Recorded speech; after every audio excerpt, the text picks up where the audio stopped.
Olá, irmãos, tudo bem? Pela graça de Deus, estamos aqui mais uma vez para meditar nas Escrituras Sagradas. O tema de hoje é temor a Deus e sabedoria, baseado em Provérbios, capítulo 1, versículo 7. Diz assim: O temor do Senhor é o princípio da ciência, e os loucos desprezam a sabedoria e a instrução. Vamos orar? Pai,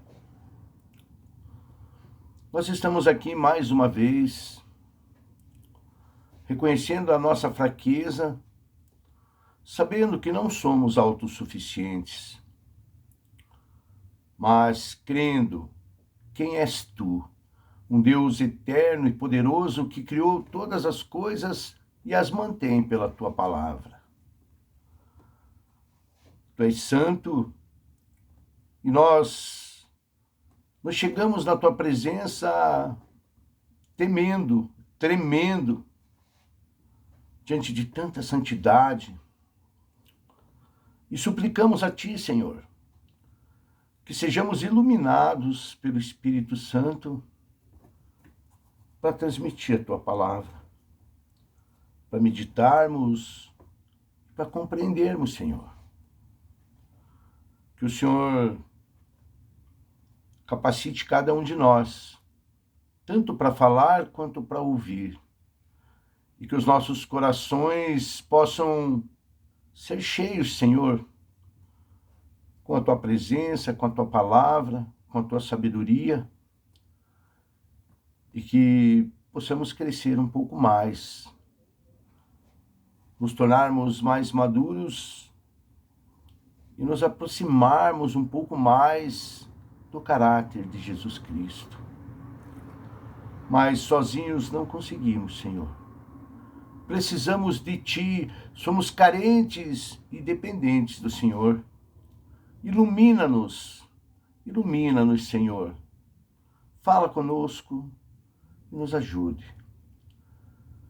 Nos ajude a compreender. É o que te pedimos, em nome de Jesus Cristo.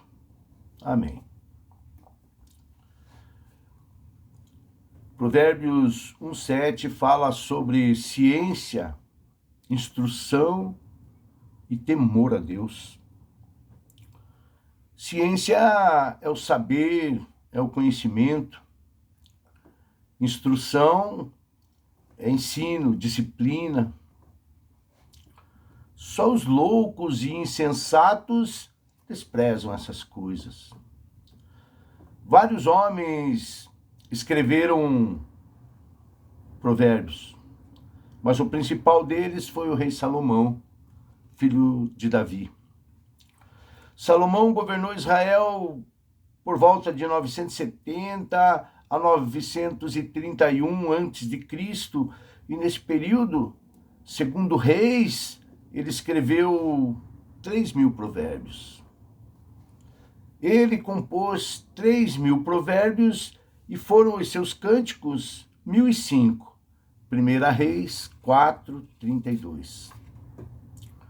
240 anos depois do reinado de Salomão, o rei de Israel era Ezequias. Israel não, era o rei de Judá. Israel havia sido destruído pelos assírios, o reino do norte, e só havia o reino do sul, que era Judá. E Ezequias designou um grupo de homens para reunir, editar, e fez uma compilação desses escritos que haviam sido escritos 2 séculos antes. Isso está registrado em Provérbios 25:1. Também estes são provérbios de Salomão, os quais transcreveram os homens de Ezequias, rei de Judá. O reino de Salomão era um reino poderoso, grandioso. Davi, o pai de Salomão, havia unificado todas as tribos de Israel e levantado um reino. Construíram o templo no tempo de Salomão e era um reino grandioso. Porém, devido à desobediência, à falta de temor e à falta de sabedoria, esse reino foi dividido, se tornou o reino do norte, Israel, e ao sul, o reino de Judá. O reino do norte foi destruído pelos assírios no ano de 722 a.C., e na época de Ezequias só havia o reino do sul, Judá. E Ezequias juntou todos esses provérbios, todos esses escritos que havia e compilou-os formando o livro de Provérbios. O tema desse livro é levar os homens a viver uma vida sábia. Para que os homens entendam que devem ser governados pelo temor a Deus e viver com o objetivo de agradar esse Deus. O temor do Senhor é o princípio da ciência. O temor do Senhor é o princípio da sabedoria. Qual é o fim supremo e principal do homem? A pergunta 1 do Catecismo de Westminster responde: o fim supremo e principal do homem é glorificar a Deus e se alegrar nele para sempre. Devemos viver para a glória de Deus. Não somos salvos por Deus para levarmos uma vida de fama, de glória, ou juntar riquezas para nós. Jesus não morreu na cruz para termos sucesso, fama e riqueza, mas para vivermos para Ele, para o seu reino. Nós vivemos para adorar a Deus, exaltar e glorificar o nome dele. Ele é o centro da nossa vida. Devemos amá-lo mais do que a nós mesmos. E para amá-lo acima de todas as coisas, com todas as nossas forças, com todos os nossos pensamentos. Nós fomos salvos para viver uma vida santa, com temor e reverência total a Deus. Isso é sabedoria. O rei Ezequias publicou os provérbios com o propósito de orientar o povo de Deus a viver de maneira piedosa, viver pela fé nas promessas de Deus e obedecê-lo em todas as áreas das suas vidas. O provérbio nos ensina que temos uma aliança com Deus. É como um pai ensinando seu filho jovem, instruindo-o e educando ele. Assim, nós também devemos usar esse livro para instruir os nossos filhos e fortalecê-los na fé. Usar para instruir os nossos irmãos e fortalecê-los na fé. Se você busca crescimento espiritual, se você busca um relacionamento melhor com Deus, uma comunhão melhor, e se você quer ser sábio e busca a santificação, leia Provérbios. Se você quer morrer para o pecado e viver para a justiça, leia Provérbios. Somente os insensatos desprezam o conhecimento. Somente os insensatos desprezam o conhecimento, a sabedoria e os ensinos presentes nesse livro.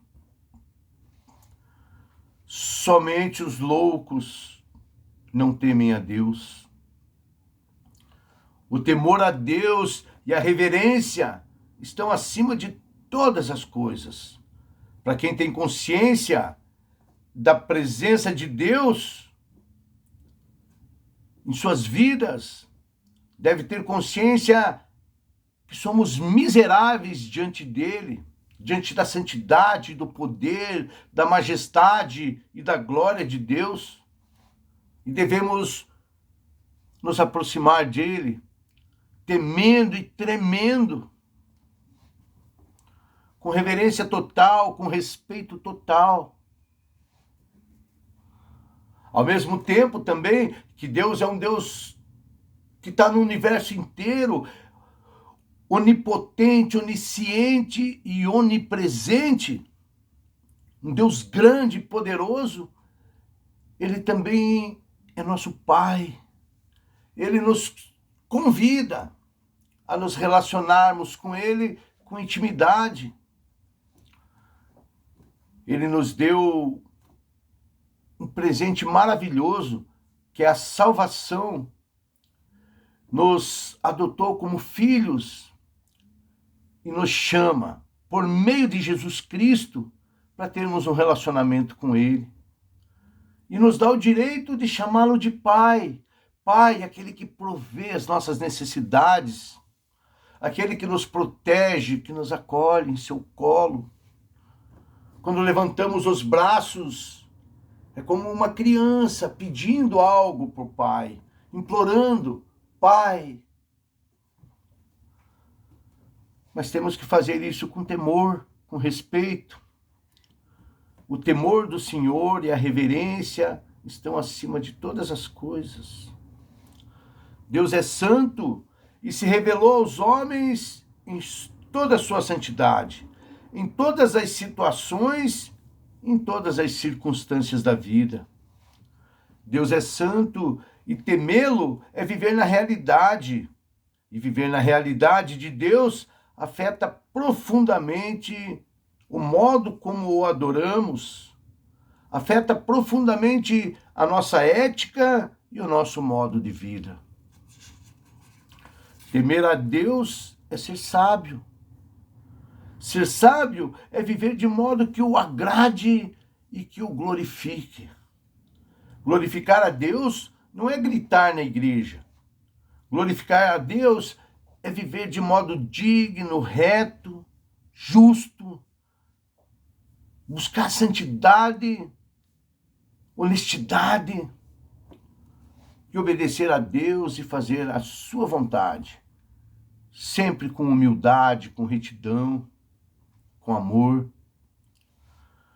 Em Cristo estão escondidos todos os tesouros da sabedoria e da ciência. Colossenses 2:3. Ser sábio é viver em Cristo, para Cristo e por Cristo. O ponto de partida da sabedoria é Jesus Cristo. Todo o Antigo Testamento aponta para ele. Provérbios fala de Jesus Cristo. Gênesis, enfim, todos os livros falam de Jesus Cristo. Deus nos chama para nos unirmos a Cristo, pois Ele é a sabedoria de Deus. Os judeus pedem sinais, pedem milagres, e os gregos buscam sabedoria. Mas nós pregamos Cristo crucificado, que é escândalo para os judeus e loucura para os gregos. 1 Coríntios 22:23. Nós pregamos Cristo, pois Ele é a sabedoria e o poder de Deus para os que são chamados. 1 Coríntios 1:24. A sabedoria de Deus em Cristo só pode ser entendida por meio do Espírito Santo. Por isso ela é estranha e incompreensível pela maioria dos homens. Muitos não compreendem os propósitos de Deus não compreendem o plano de salvação, nem a justiça de Cristo. A maioria dos homens não compreendem a graça e nem a adoção como filhos. A sabedoria prega o evangelho, chamando pecadores ao arrependimento. A sabedoria convida pessoas para um banquete de vida abundante e de vida eterna. A sabedoria também convoca o povo de Deus, aqueles que são seus filhos, a igreja, para viver uma vida santa.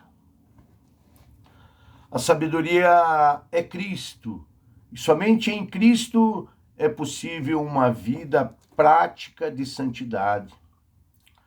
Em Romanos 1:16, o apóstolo Paulo diz que o evangelho é o poder de Deus para a salvação de todo aquele que crê. Paulo pregava a palavra de Deus, pregava o evangelho de Jesus Cristo de maneira fiel e verdadeira, sem acrescentar nada e sem tirar nada. Paulo pregava a palavra de Deus, não o que ele achava, o que ele pensava. Paulo também não procurava agradar as pessoas, inflando o ego delas, mas ele pregava a verdade divina. Devemos pregar a verdade, a palavra de Deus, não aquilo que está em nosso coração. Quando nós pregamos, nós não podemos retirar partes do evangelho que são mais difíceis de aceitar. Nós não podemos omitir os textos mais incômodos. E também não podemos acrescentar os nossos sentimentos. Não podemos acrescentar os desejos do nosso coração. Nosso coração não é reto, é cheio de engano. Deus é perfeito, a palavra dele é perfeita. Os meus pensamentos são corruptos. Sou homem, pecador. Não posso pregar aquilo que eu acho, aquilo que eu penso. Eu tenho que pregar exatamente o que está escrito aqui na palavra de Deus e orar pelo Espírito Santo para que ele me oriente, para que ele me conduza, para que ele me ilumine, para que eu compreenda a palavra e pregue somente aquilo que é de Deus. Quando a palavra é pregada de modo verdadeiro, reto, sem engano, é o próprio Deus falando. A palavra é a voz de Deus. Portanto, devemos ser fidedignos ao pregar o evangelho. Não podemos pregar aquilo que nós achamos que é correto. Apocalipse fala sobre isso. Vamos ler Apocalipse 22, 18 e 19.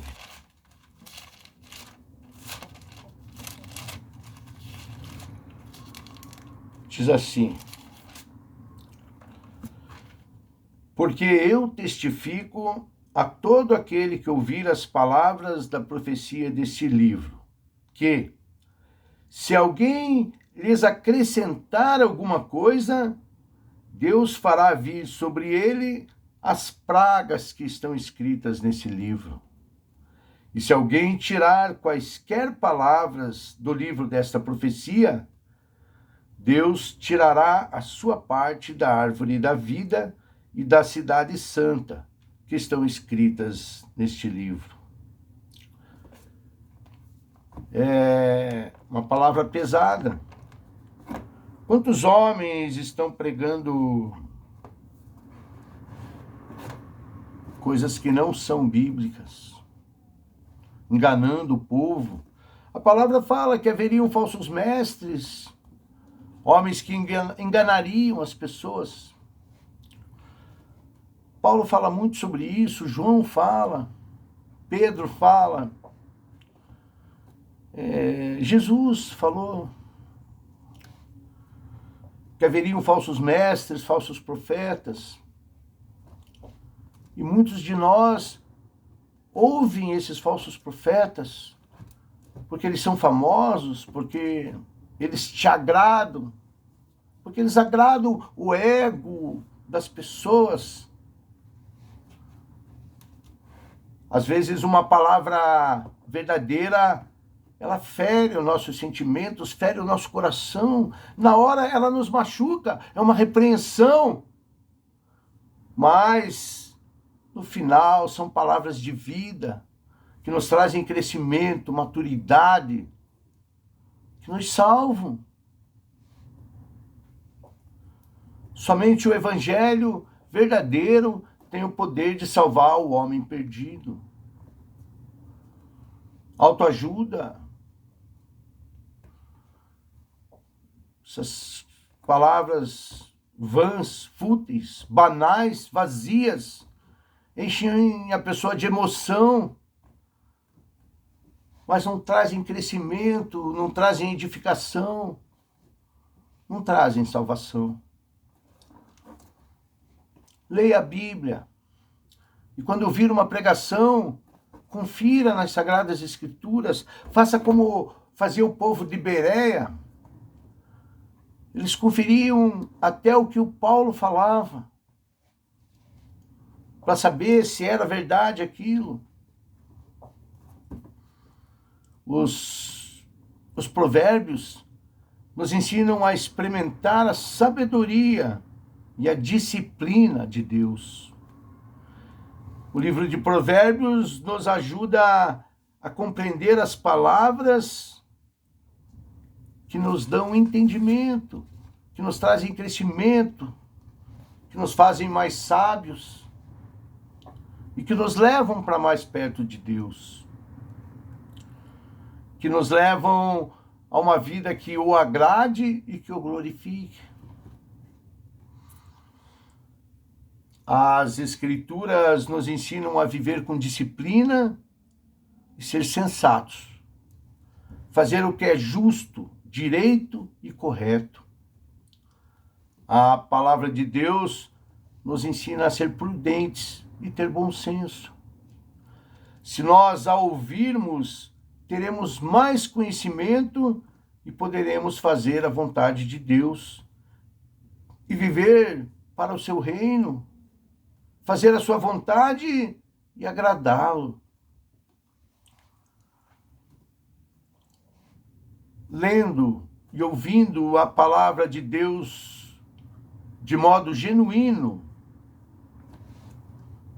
sem colocar e sem tirar, de modo correto, interpretá-la de forma correta, compreender. Isso nos leva a uma vida santa e nós honramos e glorificamos a Deus.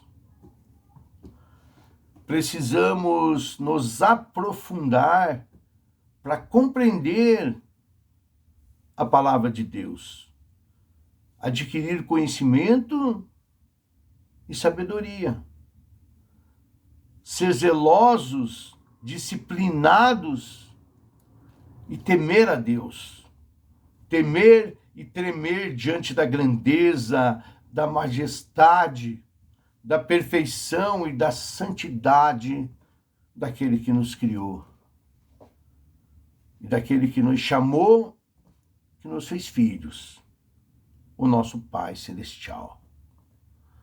Que toda honra, toda glória sejam dadas a Deus, pois Ele é o centro das nossas vidas. Buscar em primeiro lugar o reino de Deus e todas as nossas necessidades serão supridas pelo Deus provedor maravilhoso que é o Todo-Poderoso, o Senhor dos Exércitos. Que nós vivamos de maneira que possamos honrá-lo. Amém? Que Deus nos abençoe, nos dê mais fé, fortaleza, firmeza nas nossas convicções, que o Espírito Santo nos leve ao estudo das Escrituras, à meditação, a uma vida de oração. Que o Espírito Santo nos leve, por meio de Jesus, a ter um relacionamento mais íntimo com o Pai, mais constante, diário, e que assim possamos crescer, ter um caráter de Cristo, ser mais maduro, mais constante, não sermos abalados pelos problemas da vida, mas enfrentá-los com fé e esperança, crendo na vida eterna. As Escrituras nos ensinam a viver de modo digno e correto e esperar com alegria a volta do nosso Senhor Jesus Cristo. Que possamos viver em obediência, em retidão, crescendo sempre, mais e mais a cada dia. Enfim, baseado nas Escrituras e na vontade de Deus. A Ele a glória eternamente. Amém. Tudo de bom para vocês. Que Deus os abençoe.